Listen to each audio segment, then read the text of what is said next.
Terima kasih banyak sekali lagi.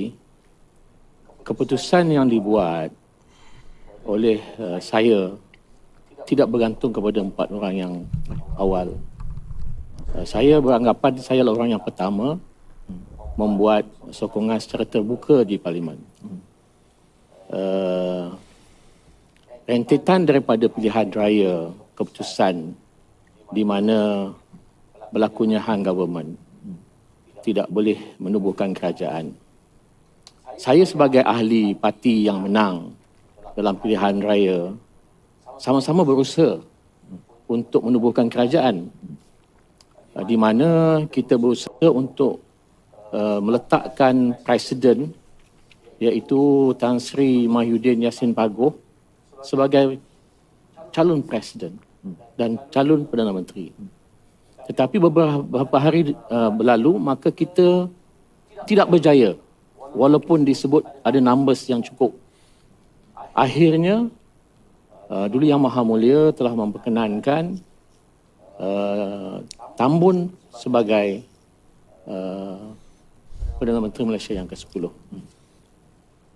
Sebagai ahli parti, kita masih terus untuk melihat apakah ruang yang boleh kita ambil alih kerajaan dalam tempoh yang singkat. Tetapi usaha-usaha yang dibuat nampaknya tidak ada cahaya. Sehingga kan kita tidak dimaklumkan apa move sebenarnya yang dibuat untuk gulingkan kerajaan. Okey, tuan-tuan dengar perkataan. Kita tidak dimaklumkan tentang apa move yang hendak digunakan untuk gulingkan kerajaan. Untuk gulingkan kerajaan. Tuan-tuan kena ingat, siapa yang menjatuhkan kerajaan pada tahun 2020? Bersatu.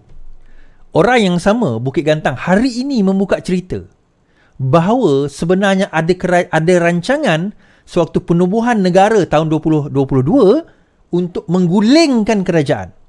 Kita dengar perkataan tadi. Kita tidak dimaklumkan apa move sebenarnya yang dibuat untuk gulingkan kerajaan. Melihat kepada angka yang ada di pihak kerajaan, perpaduan sudah cukup mantap. Ya.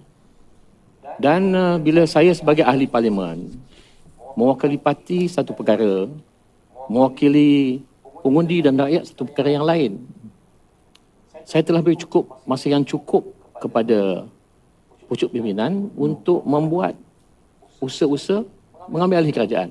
Tetapi nyata tidak berjaya. Sehinggalah 2 orang pertama mengumumkan sokong kepada PMX kerana memerlukan bantuan peruntukan untuk kawasan masing-masing. Setelah itu, parti membuat keputusan menggantung mereka. Ini menyebabkan saya tak puas hati. Saya bercakap dalam mesyuarat bahawa mereka tak perlu digantung sebab mereka masih lagi ahli parti, hanya memberikan sokongan. Ya. Jadi dalam masa yang sama, saya pun memikirkan, saya selalu berfikir positif dan apa plan action. Plan A atau plan B. Plan A, stay without apa-apa peruntukan. Tak boleh nak membantu rakyat membangunkan kawasan. Plan B, memberikan sokongan kepada Perdana Menteri.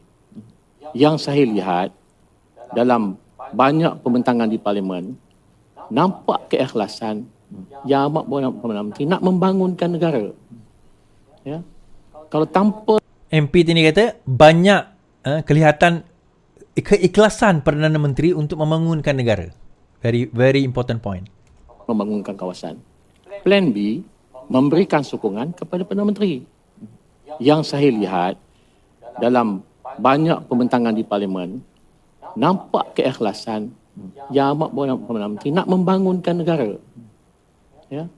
Kalau tanpa ada perpaduan yang cukup baik, negara tidak dapat dibangunkan. Dalam keadaan ekonomi yang agak tak stabil, di mana kos harga barangan terus naik, kos harga hidup tinggi, rakyat terus susah. Saya mengambil pendekatan untuk memberikan sokongan. Datuk, daripada penjelasan Datuk pada awal-awal perbincangan kita pada petang ini, ada beberapa perkara yang dapat kita cerap, iaitu PN memang berhasrat untuk mengambil alih kerajaan seperti mana yang diakui oleh Datuk dalam tempoh setahun dan perkara tersebut tidak berjaya. Adakah disebabkan ini kegagalan PN untuk memujuk beberapa orang ahli parlimen kerajaan untuk menyertai mereka dan menubuhkan kerajaan yang baru menyebabkan Datuk berasa kecewa dan sehingga mendorong kepada apa yang berlaku pada 2 minggu yang lalu? Memang itu berlaku. Sehingga 2 orang, 3 orang, 4 orang pun dah beralih sokongan.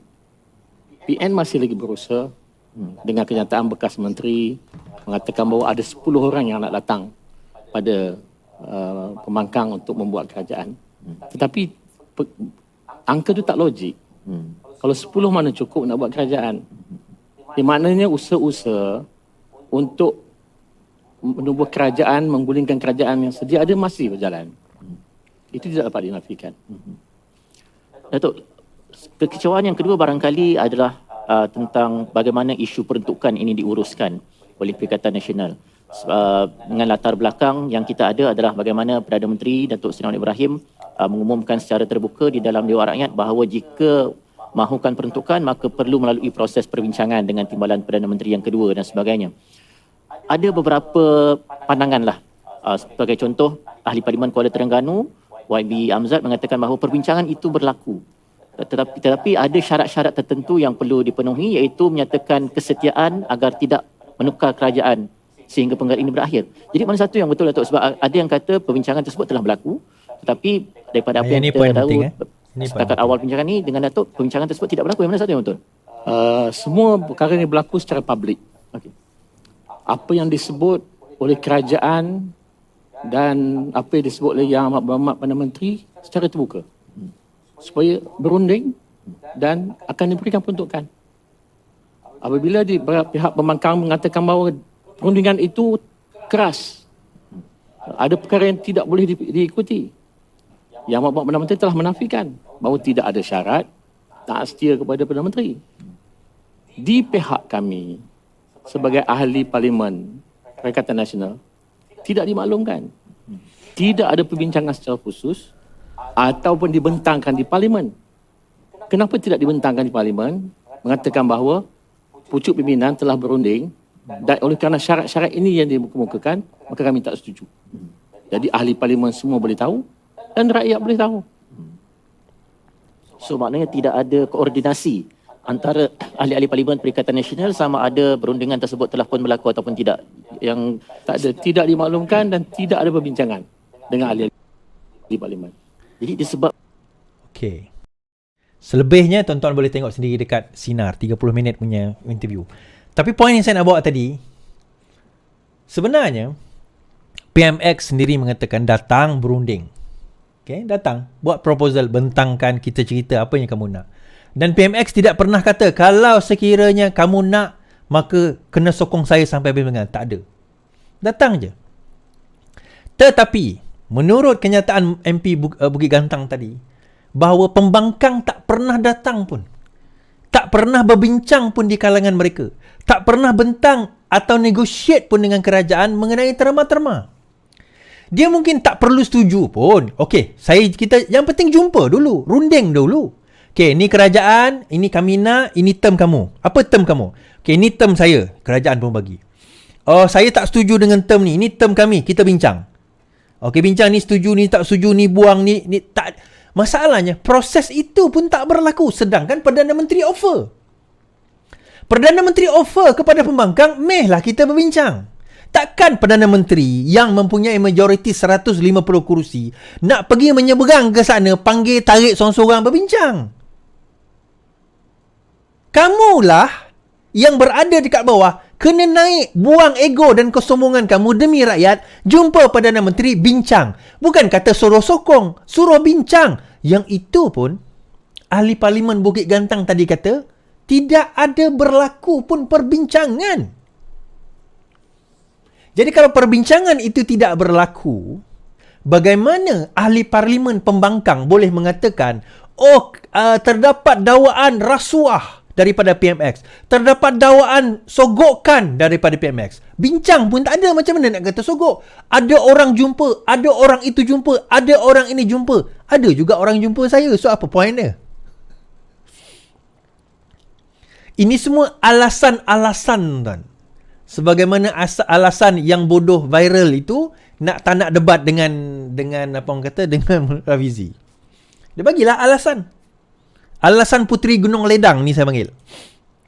Dia tak nak kahwin dengan dengan Raja Melaka, dia buat macam-macam alasan. Sebenarnya dia tak nak kahwin.